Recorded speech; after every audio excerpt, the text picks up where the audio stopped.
그동안 여러 영상들에서 달리기 거리를 늘리려면 한 주에 10%씩 거리를 늘려라, LSD 훈련을 해라, 케이던스를 높여라 등등 다양한 방법을 소개하는 걸 들어보셨을 거예요. 오랫동안 러닝을 해온 분들은 하프코스, 풀코스도 자유자재로 달릴 수 있기 때문에 막연히 조금씩 거리를 늘리라고만 설명하는데 10km만 달리면, 또 어떤 분들은 3km만 달리면 다리에 힘이 다 빠지는데 도대체 어떻게 달리기 거리를 늘릴 수 있는지 혼란만 더 가지셨을 텐데요. 그래서 이번 영상에서는 여러분들이 달리기 거리를 가장 쉽게, 가장 효과적으로 늘릴 수 있게 해주는 방법을 소개드리려고 합니다. 또한 효과적으로 연습하실 수 있는 꿀팁도 공유드리도록 하겠습니다. 영상에서 소개드리는 원리를 이해하시고 꿀팁을 꾸준히 연습하신다면 매일 똑같은 거리를 달리는 걸 넘어서 10km, 하프코스, 풀코스도 자유자재로 달릴 수 있게 될 거예요. 러닝할 때 골반은 움직이지 않고 고정된 채로 두 다리만 앞뒤로 움직이면 어떻게 될까요? 우리 몸은 발, 다리, 골반, 상체가 줄줄이 연결돼 있는데 달릴 때 골반은 움직이지 않고 다리만 앞뒤로 뻗으면 몸통도 앞으로 나갈 수 있는 거리가 제한돼요. 그러면 더 빠르게 달리려고 다리를 앞으로 더 멀리 뻗어서 보폭을 늘리게 돼요. 즉 오버스트라이드를 하게 되는 거예요. 그런데 골반을 부드럽게 회전하면 이야기가 달라져요. 발이 착지할 때 골반이 회전하면 상체도 앞으로 미끄러지듯 함께 이동해요. 다리가 고관절에서 움직일 수 있는 각도는 고정돼 있지만 골반이 원을 그리며 돌아나가면서 몸통이 추가로 더 멀리 나가는 보너스 거리가 생기는 거죠. 그래서 골반을 회전시키면 발을 과도하게 뻗지 않아도 자연스럽게 보폭을 넓혀서 훨씬 더 효율적으로 달릴 수 있어요. 달릴 때 에너지 소모를 최소화하면서 효율적인 러닝을 하면 같은 거리를 달리고 나서도 조금 더 달릴 수 있는 에너지가 남아있게 돼서 더 긴 거리를 달릴 수 있게 될 거예요. 수천 명의 러너들과 엘리트 선수들을 지도해온 스웨덴의 러닝 자세 코치 프레드릭 질레는 효율적인 러닝을 위해서는 골반 가동 범위를 넓히는 게 가장 중요하다고 강조해요. 그리고 러닝을 할 때 골반도 함께 회전하기 위해서 평소 골반 가동성 운동을 하는 걸 권장하고 있어요. 평소에 할 수 있는 골반 가동성을 위한 방법들을 소개해 드릴게요. 먼저 허들을 이용하는 방법이 있어요. 골반을 최대한 넓게 회전시키면서 다리를 허들 뒤에서 앞으로 넘겨주세요. 또 이런 식으로 기둥을 잡고 한 다리를 고정시킨 채 이 동작을 반복하는 방법도 있어요.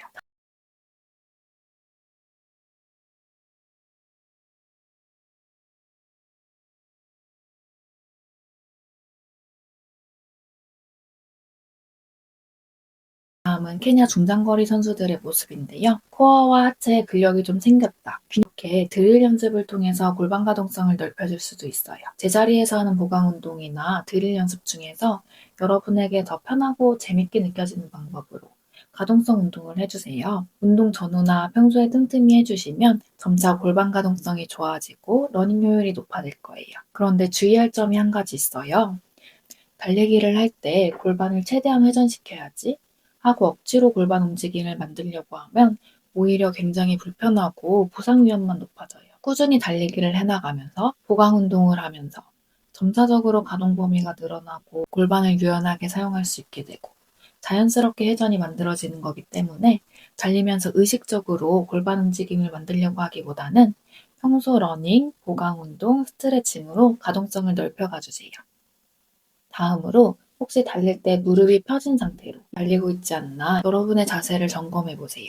무릎을 편 상태로 달리면 뭐가 문제일까요? 무릎이 펴진 상태에서는 발바닥이 바닥을 향하게 돼요. 이 상태에서 발을 차면 몸이 위쪽 방향을 향하게 되고 통통통통 몸이 위아래로 튕기면서 달리게 돼요. 그러면 우리 몸의 에너지를 앞으로 나아가는 데가 아니라 위아래로 점프를 하는 데 쓰게 돼서 몸이 앞으로는 잘 나아가지 않고 힘만 많이 들게 돼요. 그런데 무릎을 살짝 구부려주면 어떻게 될까요? 무릎을 구부린 상태로 발을 한번 내딛어 보세요.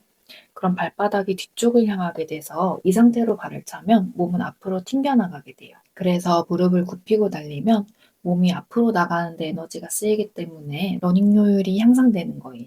그러니 이제는 러닝을 시작하실 때 잊지 말고 무릎을 굽혀주세요. 출발할 때 의식적으로 무릎을 살짝 굽힌 다음에 몸을 앞으로 기울이며 출발해 주시면 같은 거리를 달려도 그전보다 훨씬 덜 힘들다 느끼실 거예요. 마지막으로 꼭 확인해 봐야 하는 점이 하나 더 있어요. 달리기 거리 늘리는 방법 뭐 따로 있어? 그냥 더 열심히 달리면 되지.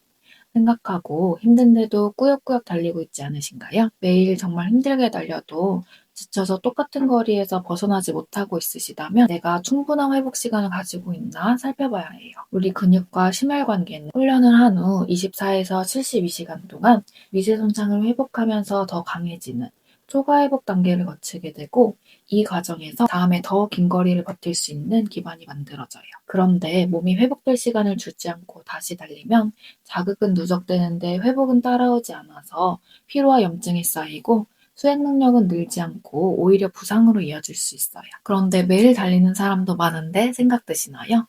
오랜 기간 꾸준하게 훈련해온 러너들은 발목, 종아리, 허벅지 등 러닝 근육이 잘 단련돼 있고 심폐지구력도 충분히 발달해 있어요. 그래서 같은 거리를 달려도 체감되는 피로도와 근육이 손상되는 정도가 상대적으로 낮기 때문에 더 짧은 시간의 휴식만으로도 다음 운동이 가능할 만큼 회복이 이루어질 수 있어요. 그렇지만 아직 러닝을 시작한 지 얼마 되지 않은 초보 러너시라면 러닝 근육이 충분히 단련되고 심폐지구력이 강화될 때까지는 회복 시간을 넉넉하게 가져가시는 게 중요해요. 초보자분들의 경우에는 회복 시간이 운동 강도에 따라서 2에서 3일, 길게는 4일까지 걸릴 수도 있다고 해요. 너무 적게 달리는 거 아니야? 생각이 들어도 아직 근육이 많이 뻐근하다, 피로도가 크게 느껴진다 하시면 처음에는 주 2, 3회로 차근차근 시작해주세요. 여러분, 이제 달리기 거리 늘리려면 어떻게 해야 하는지 잘 알게 되셨죠? 러닝 효율을 높이기 위해서 달릴 때 무릎이 펴져 있지 않은지, 살짝 구부리고 있는지를 점검해 주세요. 또 골반이 경직돼 있지 않도록 평소에 골반 가동성을 넓히는 보강 운동들을 해주시고, 마지막으로 충분한 회복 시간을 갖고 있는지도 꼭 점검해 주세요. 3km밖에 못 달리던 초보 러너시라면 5km, 10km를 달릴 수 있게 되고, 이제 10km 정도를 달릴 수 있게 된 러너분들이라면 하프 마라톤, 풀 마라톤을 완주하는 데도 엄청난 도움이 될 거예요. 물론 적은 거리라도 꾸준히 달려나가는 게 가장 중요하지만 달리기를 계속해가면서 달리기의 즐거움을 알게 되고 자연스럽게 언젠가 나도 하프코스, 풀코스를 멋지게 뛰어보고 싶다 꿈꾸게 되더라고요. 저는 아직 하프코스나 풀코스를 달려본 적이 없는데요. 올가을 10km 대회들을 준비하면서 10km를 잘 달리려면 15km 정도를 달리면서 거리에 대한 부담감을 없애야 된다, 이런 말들을 듣고 이 정도 거리까지만 달려봤어요. 그런데 올가을에 10km를 달리는데 자신감을 얻고 재미를 느끼게 돼서 내년 봄에는 하프코스에 도전해보자 목표를 갖게 됐어요. 아직은 10km 정도를 달리면 다리에 힘이 많이 떨어져서 어떻게 준비하면 좋을까 생각하면서 이번 영상을 만들게 됐어요. 저도 소개드린 방법들을 생각하면서 겨울 동안 열심히 준비해서 멋지게 완주하는 모습 보여드릴게요. 지금 바로 제 채널 구독 버튼 눌러놔 주시고요. 그럼 오늘 영상도 시청해주셔서 감사합니다.